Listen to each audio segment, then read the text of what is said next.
being proud to be a man, operating also in your masculine energy, because that's what you saw. You saw no matter what was thrown, at that, Indian guy, he always had a counter punch ready, and so that is important for that male figure, because a child, especially a young male, his first person that he looks up to is his father, and that's what God is to us. Our first figure that we should look up to is our Father. And just in that, context, that was something that it was just so profound in that time. But I will say this, like, there can be a level that can be toxic. It's like, okay, I go around and hitting on my chest, I'm the man, and hurt people's feelings, and and stuff like that. So it's not just the father being in the house. It's also, you need that concept of a nurturer and a mother. And so that baby daddy, that baby mama culture, you're missing a element that could help with this chain of reaction when it comes to developing a kid. It's just like a car. You can have a brand new car, but if that battery isn't in there, that car won't move. And the whole purpose of a car is to move, to get you from point A to point B. And so when something is out of alignment, it would not work how it was intended to do. It's people really may not understand on how Christ, or on how God actually made us, and the precepts of how things are supposed to go. But of course, we got free will, and of course, God set things up to where, hey, we got choice. But that right there will show you where your heart at, where your energy and your time is at. That's where your heart is. That's where your treasures are. And so if it's always around lustful activities, sexual desire, and you just going rampant, and it's always chaos. I mean, we all see it online. It's people who it may be a couple online that they're not married, but they got a beautiful kid, and they're basically doing a vlog on their life, and then what happens after a year or two? They break up.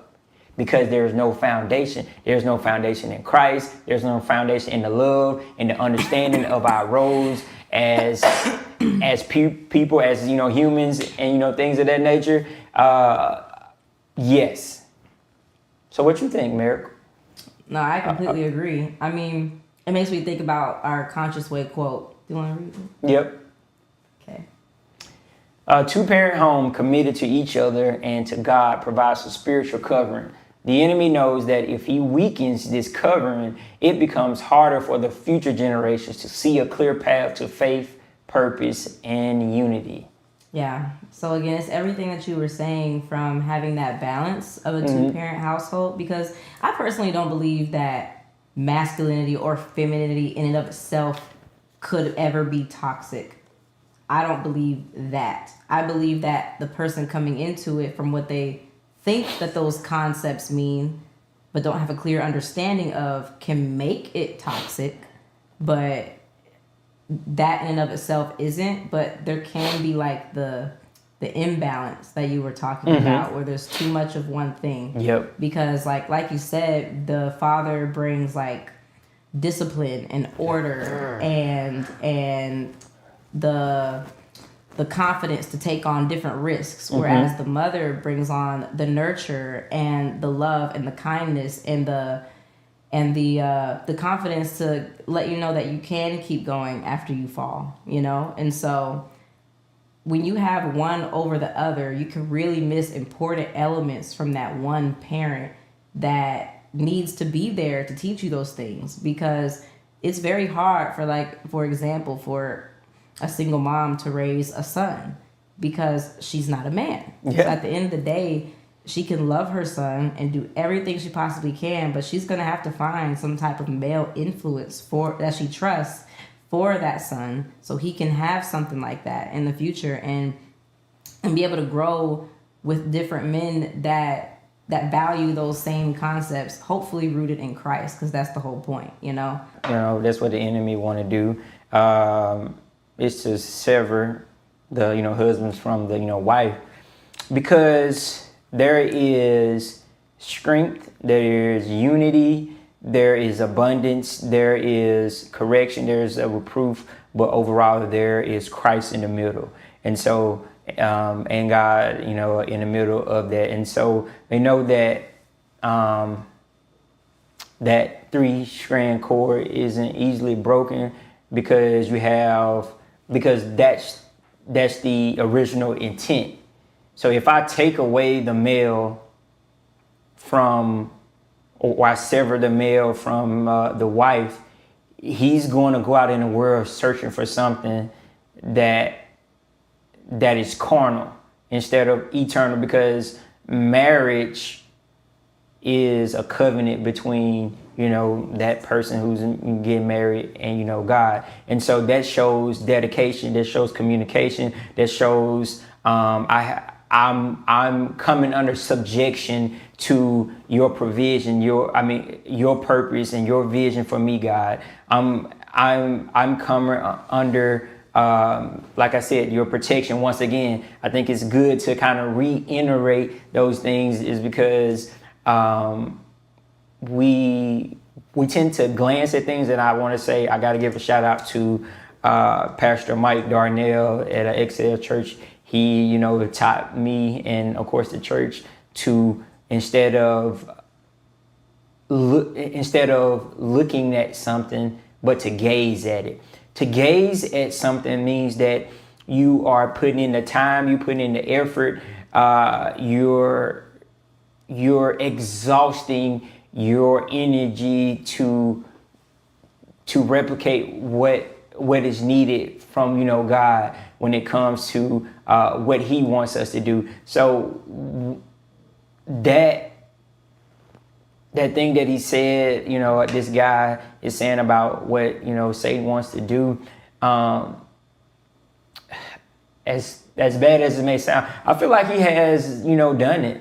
I feel like he has severed the father, even, I'm not gonna say even at birth, because a lot of men don't grow up wanting to be a husband, but a lot of women grow up wanting to be a wife. Because a lot of times that's changing too. Yes, a lot of men don't know what it means to be a husband. It's actually a beautiful thing, but it's also a thing that is dynamic in its own way. Yeah. Being a husband should be something that all of us should aspire, because you are a mentor to the kids who don't have a father.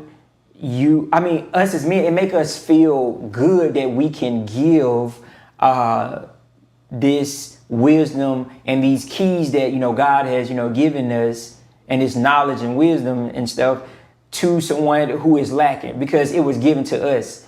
Like, He will bring into remembrance of the things that we need, as long as that we ask for it.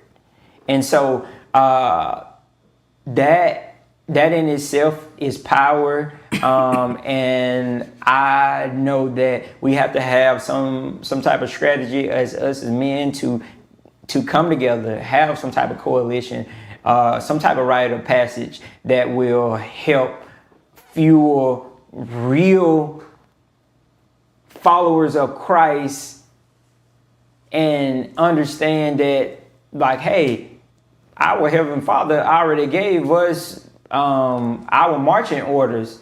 We just got to go do it. We have to be a support system, and that's something that I'm doing now. And I'm around great people who have poured into me, and I'm pouring into them.